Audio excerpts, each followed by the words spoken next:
அஸ்ஸலாமு அலைக்கும் வரஹ்மத்துல்லாஹி வபரகாத்துஹு. எல்லோரும் எப்படி இருக்கீங்க? அல்ஹம்துலில்லாஹ் நான் ரொம்ப நல்லா இருக்கேன். சனி ஞாயிறு 2 நாள் லீவ் விட்டுட்டாங்க. திங்கக்கிழமை எந்திரிக்க கொஞ்சம் கஷ்டமாக இருக்கும்ல. அப்படி யாருக்கெல்லாம் கஷ்டமாக இருக்குன்னு சொல்லிட்டு மறக்காமல் சொல்லுங்கள். கொஞ்சம் வந்துட்டு ஒரு மாதிரி இருக்கும். அப்புறம் எந்திரிச்சோன்னே பழகிரும். நமக்கு தான் பழகி போச்சே, அந்த மாதிரி தான் ஆயிடுச்சு. காலையில் எந்திரிச்சோடனே ஒரு அடுப்பில் பால், நைட்டு பாப்பாவுக்கு காய்ச்சின பால் இருந்துச்சா அதை தனியாக சூடு பண்ணிக்கிட்டேன். ஏன்னா சம்டைம்ஸ் திரிஞ்சு போயிரும்ல ஒன்றா ஊற்றுனா, அதனால தான். கொஞ்சோண்டு கஞ்சி இருக்குது. நமக்கு பார்த்திங்கன்னா விதிச்சது அந்த மிச்சம் மீதி இருக்கிறது சாப்பிட்டே நம்ம பொழுதை கழிச்சிக்கிட்டு இருக்கோம். ஆனால் நம்ம அம்மா வீட்டில் நம்ம அப்படிலாம் இருந்திருக்க மாட்டோம்ல. அம்மாவை அதிகாரம் பண்ணிட்டு இது செஞ்சு தாங்க அது செஞ்சு தாங்கன்னு கேட்டுட்டு இருந்திருப்போம். ஆனால் இன்னும் இப்போ என்ன பண்ண முடியும், நம்ம அம்மா ஆயிட்டோம்ல. ஆனால் நம்ம அதை வச்சு மேனேஜ் பண்ணிக்கிற வேண்டியது தான். இங்கிட்டு பார்த்தீங்கன்னா பாப்பாவுக்கு பிரேக்ஃபாஸ்ட்டுக்கு வந்துட்டு கூழ் தான் ரெடி பண்ணிக்கிட்டு இருந்தேன். கூழ் போர் அடிக்காதா அப்படின்னுக்குன்னு சொல்லிட்டு நிறைய பேர் கேட்டுட்டு இருந்தாங்க. அஃப்ரீனோட ஃபேவரட்டே பார்த்தீங்கன்னா கூழ் தான். ஃபஸ்ட்லாம் பார்த்தீங்கன்னா பிரேக்ஃபாஸ்ட் சாப்பிடாம போயிடுவா. அதனால் நான் எக்ஸ்ட்ரா ஸ்நாக்ஸ் அந்த மாதிரி வச்சு விடுவேன். ஆனால் இப்போலாம் அந்த பிரச்சனையே இல்லை. ஒரு கிளாஸ் கூழ் இல்லைன்னா அதே கொஞ்சம் திக்காக களி மாதிரி செஞ்சு கொடுத்தாலும் சாப்பிட்டுக்கிருவா. பரவாயில்ல, எனக்கு கொஞ்சம் மனசு திருப்தியாக இருக்கும். ஏதாவது ஹெல்த்தியாக கொடுக்குறோம்ல, அந்த மாதிரி தான். காலையில் எப்போயுமே ரொம்ப ஹெல்த்தியாக கொடுத்தோம்னா பாப்பாவும் கொஞ்சம் பிரிஸ்காக இருப்பாங்கள்ல, அதனால தான். இதில் சேர்த்துருக்கிற இன்க்ரீடியன்ஸ் எல்லாமே ரொம்ப ஹெல்த்தியாக ஆல்ரெடி உங்ககிட்ட ஷேர் பண்ணியிருக்கேன். இந்த டீயும் பாலும் மட்டும் நம்ம சைடில் இங்கிட்டு திரும்பினோடனே அங்கிட்டு பொங்கி கொட்டிடும். அது என்ன சொல்கிறது, அது ஏதோ பிளான் பண்ணியிருக்கும் போல் இருக்குது. ஒரு சிஸ்டர் உருளைக்கிழங்கு சாதம் ரெசிபி போடுங்க சிஸ்டர்னு கேட்டிருந்தீங்க. ஆல்ரெடி நான் போட்டிருக்கேன், இருந்தாலும் சொல்லிடுறேன். ரொம்ப பெரிய விஷயம்லாம் இல்லை சிஸ்டர். நம்ம உருளைக்கிழங்கு பொரிப்போம்ல, அதே மாதிரி தான். கடுகு, ஜீரகம், கருவேப்பிலை, வரமிளகா வேணுன்னா போட்டுக்கலாம். அஃப்ரீனுக்கு ரொம்ப காரம் இஷ்டமாக இருக்காதா, அதனால் நான் போடலை. கொஞ்சமாக மஞ்சள் பொடி, கொஞ்சோண்டு காரப்பொடி. இது வீட்டில் அரைச்சனால அவ்வளோவா காரம் இருக்காதனால கொஞ்சம் அதிகமாக போட்டிருக்கேன். உங்கள் பாப்பா எப்படி சாப்பிடுவாங்களோ தகுந்த மாதிரி போட்டுக்கலாம். இப்போ நல்லா கடைசியில் நான் கருவேப்பிலை போட்டேன், எனக்கு அதோட ஃப்ளேவர் கொஞ்சம் நல்லா இருக்குமா, அதனால தான். இப்போ உருளைக்கிழங்கு நல்லா வெந்ததுக்கப்புறமா நம்ம வடித்து வச்சுருக்கோம்ல சாப்பாடு, அதை போட்டு கிளற வேண்டியது தான். உப்பெல்லாம் செக் பண்ணிக்கலாம். இந்த சாதத்துலேயே பார்த்தீங்கன்னா உருளைக்கிழங்குல அப்படியே முட்டை உடச்சி ஊற்றிட்டு அதையே மிக்ஸ் பண்ணிவிட்டு அப்புறமா சாப்பாடு போட்டும் கிளறலாம். அதுவும் பார்த்திங்கன்னா ஒரு மாதிரி நல்லாயிருக்கும். கடைசியில் பெப்பர் போட்டுக்கிறலாம். நம்ம இஷ்டம்தான். நம்ம வந்து சொல்கிறது, நம்ம கொடுத்து விடுறதா லஞ்சு கொஞ்சம் டேஸ்டியாக கொடுத்து விடணும்னு சொல்லிட்டு இந்த மாதிரி செஞ்சு கொடுப்பேன். மோஸ்ட்லி கிட்ஸ்க்கெலாம் உருளைக்கிழங்கு அதெல்லாம் ரொம்ப ஃபேவரட்டாக இருக்கும்ல, அதனால தான். லஞ்ச் ரெடி பண்ணியாச்சு. இந்த லஞ்ச் கண்டுபிடிக்கிறதுக்குள்ளே மண்டை வந்து ஒரு வழி ஆயிடுச்சு. தெரிஞ்ச லஞ்சு தான், இருந்தாலும் என்ன பண்ணணும்னு கண்டுபிடிக்கணும்ல, அது ஒரு கஷ்டம் தானே. அந்த மாதிரி தான். குட்டி டிஃபன் பாக்ஸாக இருக்கிறனால 2 டிஃபன் பாக்ஸ்லேயே கொஞ்சம் கொஞ்சமாக போட்டு வச்சுட்டேன். ஸ்நாக்ஸ்க்கு பார்த்திங்கன்னா நேற்று ஃப்ரூட்ஸ் வாங்கியிருந்தேன்னா அதை தான் கொடுத்து விட போகிறேன். அஃபின்க்கு எப்பவுமே இந்த மாதிரி டிஃப்ரெண்ட்டாக இருக்கிற ஃப்ரூட்ஸு அந்த மாதிரி கொடுத்து விட்டோம்னா ரொம்ப விருப்பப்பட்டு சாப்பிடுவான். இதை வந்துட்டு நான் வாங்கியிருந்தேன். இது பேர் கிவியா, தப்பாக சொல்கிறேன்னு தெரியலை. ஏன்னா நம்ம வீட்டில் அவ்வளோவெல்லாம் வாங்க மாட்டோம். அஃப்ரீனுக்காக மட்டும்தான் ஃப்ரூட்ஸ் வாங்குறது. அஃப்ரா குட்டி வந்துட்டு அவ்வளோ ஒன்றும் சாப்பிட பழகலைல்ல, அவங்க என்னென்ன ஃப்ரூட்ஸ் கேட்பாங்களோ.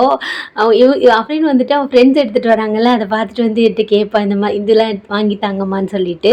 அப்புறம் எக்ஸ்ட்ரா ஸ்நாக்ஸ்க்கு பார்த்தீங்கன்னா கொஞ்சமாக பிஸ்கெட் வச்சு விட்டுருக்கேன். ஈவினிங் டைம் பசிச்சா சாப்பிட்டுக்கிடுவாங்கல்ல, அதனால தான். கையோட கையாக அடுப்பையும் க்ளீன் பண்ணிடுவேன். எப்படி சிஸ்டர் உங்கள் அடுப்பு மட்டும் க்ளீனாகவே வச்சுருக்கீங்கன்னு சொல்லிட்டு கேட்டிருக்காங்க.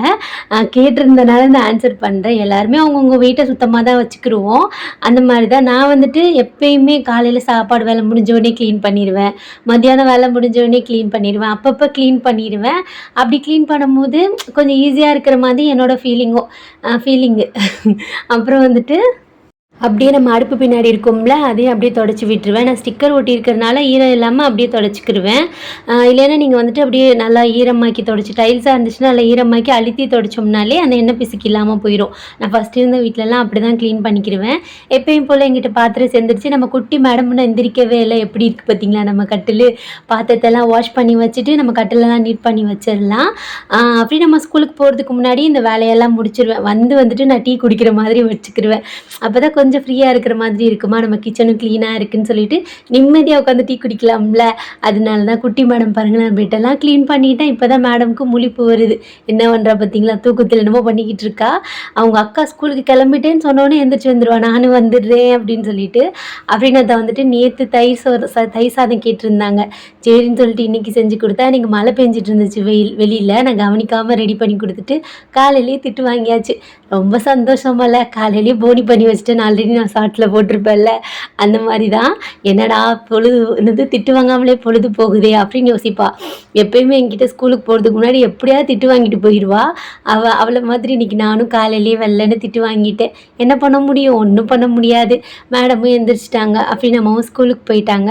இப்போ குட்டி மேடம்க்கு எல்லாமே செய்யணும்ல, ஏன்னா பெரிய மேடமை நம்ம அமுச்சு வச்சுட்டோம். இவளுக்கு சாப்பாடு கொடுக்கணும். அதுக்கு முன்னாடி அடுப்பில் சுடு தண்ணியை போட்டுட்டு என்னோட டீயை ஒரு 5 நிமிஷம் உட்காந்து குடிக்க விட்றாளுகளா பாருங்களேன். அதுக்குள்ளே அவள் என்னென்ன பாடுபடுத்துவான்னு நினைக்கிறீங்க? அதை எடுத்துதா இதை எடுத்துதா. இதுதான் மேடம் வந்துட்டு இப்போல்லாம் வேலையாக வச்சிட்ருக்காங்க. டீயை குடிச்சு முடிச்சுட்டு அப்படியே வாஷிங் மிஷினில் துணி போட்டுடலான்னு சொல்லிட்டு நம்ம வாஷிங் மிஷின் ரூமுக்கு வந்தாச்சு. இந்த ரூம் பார்த்திங்கன்னா நல்லா எனக்கு ரொம்ப பிடிக்கும். ஏன்னா நல்லா வெளிச்சமாக இருக்குமா, இங்கேயே துணியும் காய வச்சுக்கலாம்ல. அதனால தான் பெரிய துணியெல்லாம் இங்கேயே காய வச்சுக்கிருவேன்.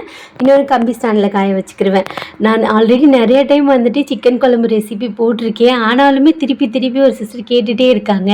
நான் மறுபடியும் சொன்னால் திட்டுவாங்கல்ல சிஸ்டர், அப்படியே நான் சட்டுன்னு கடன்னு சொல்லிடுறேன். ஒரு பெரிய தொண்டை கட்டிக்கிச்சிங்க திடீர்னு.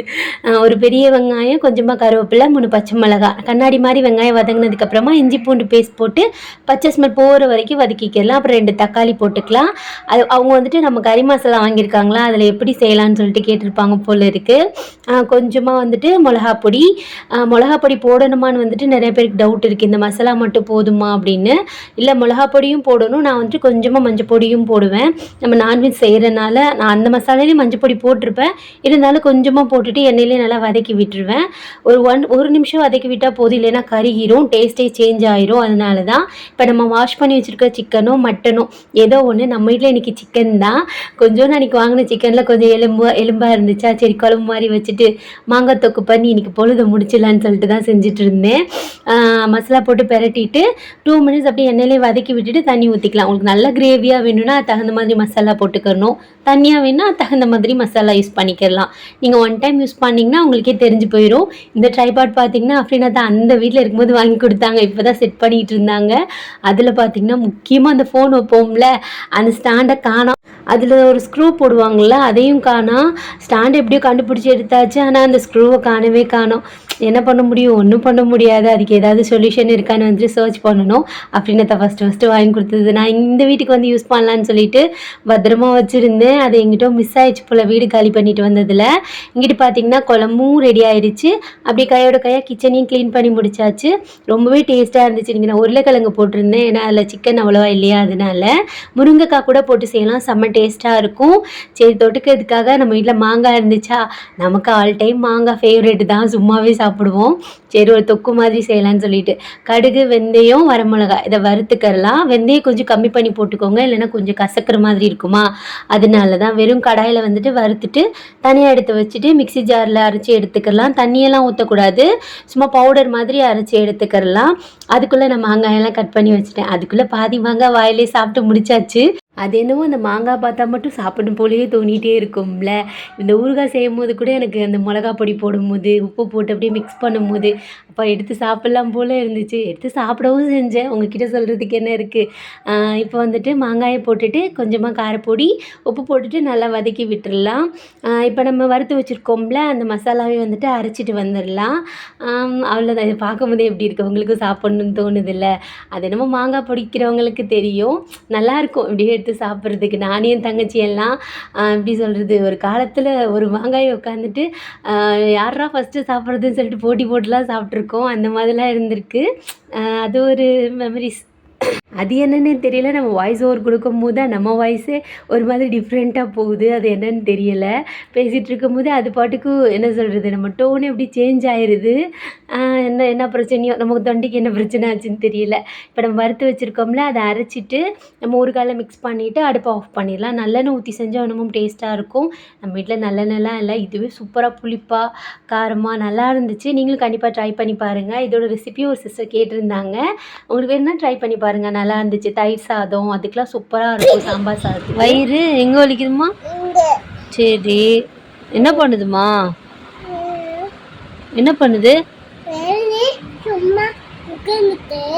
சரி, உமா உட்காந்துருக்க. என்ன தக்கன்னு வலிக்குதா? எப்படி வலிக்குது? தகன்னு வலிக்குதாக்கும்.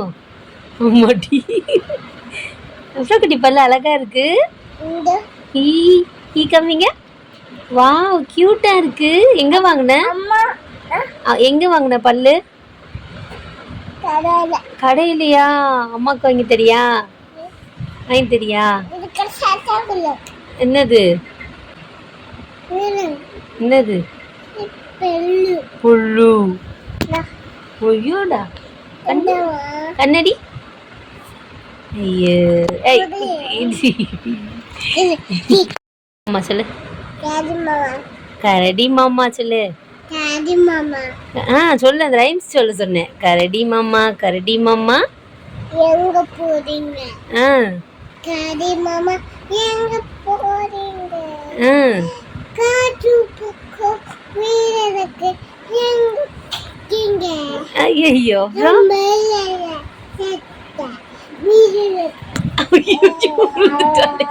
விழுந்துட்டாளே. வேணா வேணா எந்திரி எந்திரி அம்மு. அம்மு குட்டி எந்திரி. என்னம்மா? தக தகனா எப்படி? தக தகன்னா வலிக்கும். அப்படி தேய்ச்சா போயிருமா? யார் எல்லாம் உனக்கு சொல்லி கொடுக்குறா? அத்தாவா? உங்க அத்தாவை சொல்லி கொடுத்தாங்க. உங்க அத்தாவை அடிக்கணும். அம்மாடி உங்க அத்தையும் வயிறுடி கல்லுடி நல்லா ஏறி உட்காந்து. அஃபீனுங்கம்மா போனா. சரி அஃபீனுங்க ஸ்கூல்ல போய் என்ன படிக்கிறாவ? Daily ABCD படிப்பாங்களாக்கா? அழக மாட்டாங்களா? உன்னை தேடுவாளா? நீ அஃப்ரீனை தேடுவியா?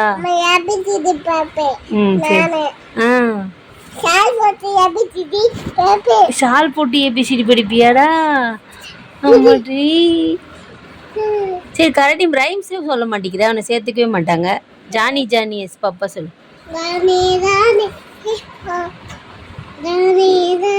ஈட்டிங் சுகர் நோ பாப்பா.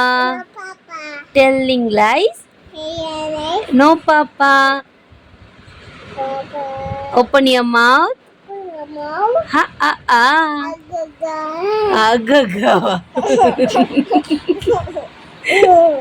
அப்புறம் குட்டி 1 2 3 சொல்லு. 1 2 3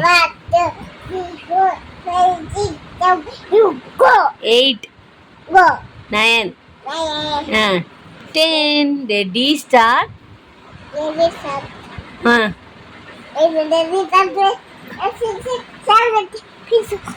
ஐயோ ரொம்ப ஆயிடுச்சு. அப்புறம் குட்டிக்கு எங்க போற? கல்யாணத்துக்கா? யாரு கல்யாணம்? யாருக்கு? உனக்கா? உன் மண்டைய பாரு. மண்டையா ஆளு சைஸு பல்லு பல்லு விளக்குனியா நீனு? சீ கருமம் பிடிச்சவ நாத்த பிடிச்சவ. பேட் கேர்ள் இல்ல பேட் கேர்ள். அப்பயும் ப்ரஷ் பண்ணல. பண்ண போறியா? சரி எப்படி குளிப்ப? இப்படி இப்படியா? ஷாம்பு தேப்பியா? சரி what is your name? Afra Fathima. My name is சொல்லு தங்கம். ஒழுங்கா சொல்ல மாட்டியா? சரி பேசாத என்கிட்ட. சாப்பிடும் போது என்ன சொல்லுவா? சொல்லு. என்னடா அவள்தானா? பாசம் இல்லையா? சரி நீ பிடிக்காதுல்ல? சரி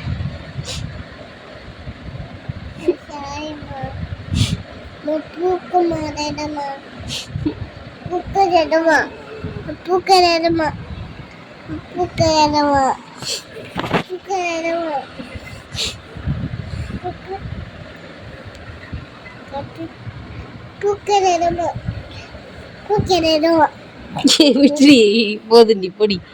சிம்பிள் கிச்சன் சொல்லு.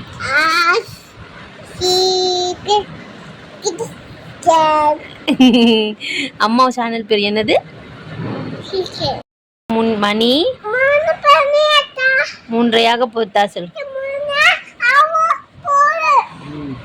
அஃபீனை கூப்பிட்டு வர டைம் ஆயிடுச்சு சொல்லு. சீக்கிரம் போய் கூப்பிட்டு வாங்க. அக்கா வெயிட் பண்ண.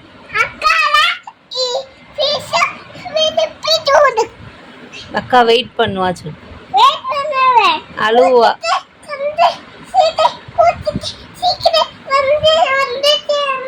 அம்மாடி, போயிட்டு வா, பாய்.